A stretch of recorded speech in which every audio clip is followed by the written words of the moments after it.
All right. Fight scenes and romance. Writing in red, very appropriately. Let's talk about fight scenes first.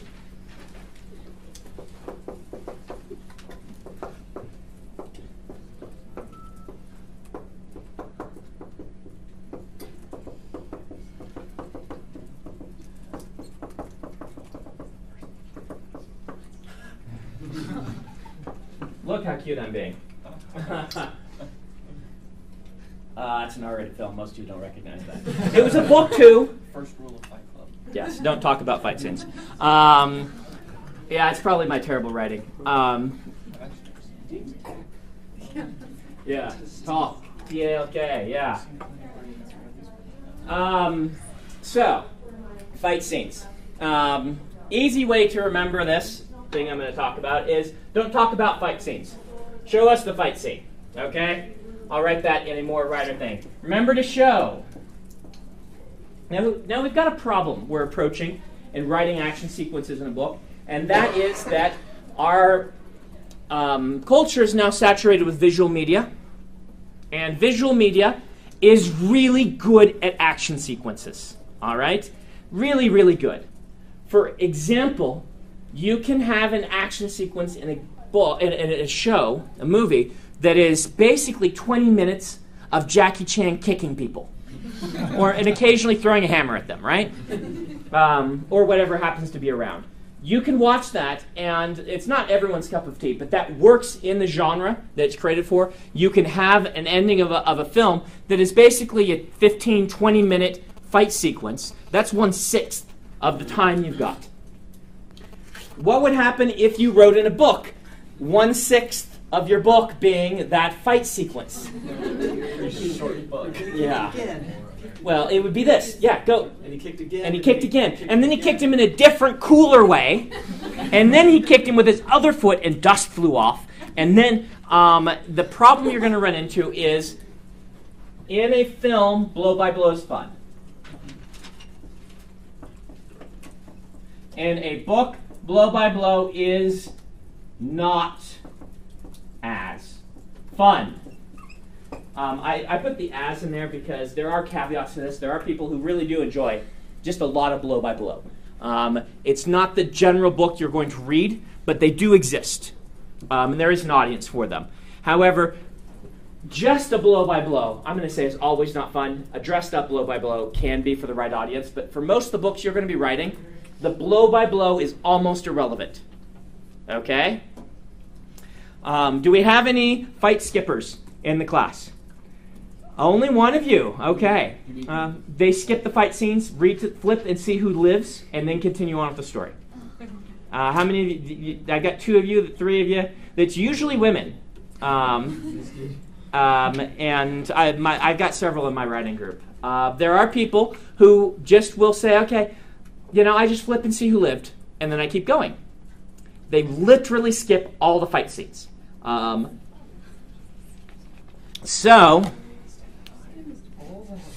Yes, all that work.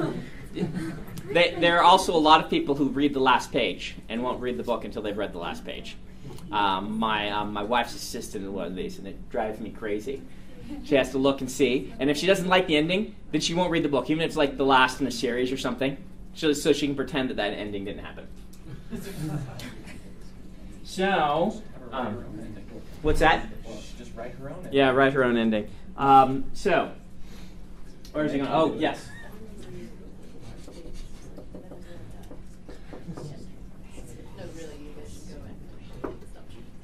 First thing that I want you to approach in writing your fight sequences is to make sure you're being clear.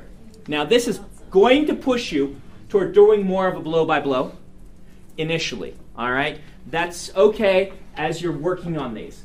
The biggest mistake I find is people not being really clear with what's happening, because the relevant information for this fight sequence is really who got hurt, who didn't get hurt, who lived. That's what people want to know. And if we can't follow with very clear language what's going on, we're going to be in trouble. So this has to inform all the other stuff we're going to talk about. I'm going to talk about how to make them more exciting and more interesting. But you've got to remember, the fight sequence, the action sequence, is the place where you want to show the most. You want to be the most concrete. and you want to stay away from your, you bring down your metaphoric language several notches. Bring down your, bring up your level of concreteness, getting rid of to be verbs, getting rid of passive voice, getting rid of all of these things, that the redundancy that make writing slow. You want to be short, brief, and clear, and then you can go about, hey, Mark, how you doing? There's a chair right here if you want to grab it. There might be another desk open. There's one back there if you'd rather desk it. So, first be clear. Now, once you've got the clarity thing down, and you're making sure that you're blocking, so under clarity, let's put A, B, and C. Who is where? B, concrete. And C, I had it. Something I said that was really meaningful. What's that? Oh, yeah, who is where? Be very concrete. And, get metaphors down. Metaphors down, and that includes killing passive voice and things, all right? So, we haven't talked a lot about blocking, so let me do an aside about blocking. Blocking is the phrase we use. It's a stage term. Who is where, and letting us remember where everyone is. All right? This is really important for a fight sequence. Now, it doesn't necessarily mean that we want a step-by-step of what everyone's doing. However, if you burst into a room with two companions, we want to know where to stick those companions in our head while the main character goes about what they're doing. Okay? So, John rushed off to the side toward, the guys with machine guns, and Mary ducked behind cover and threw a grenade. Okay? That's enough to let us know, okay, he's going this way, she's going that way. We can forget about them for a little while in the sake of clarity and focus in on our main character and go from there. So, who is where? Give us a good setup, and I would say from there, go to one character. I don't even know what my numbers are. So, we're just going to go one character and follow them through the fight sequence. If you're having trouble with the fight sequences, start there, and then have them give little updates once in a while. What's happened with Mary throwing grenades? What's happened with him?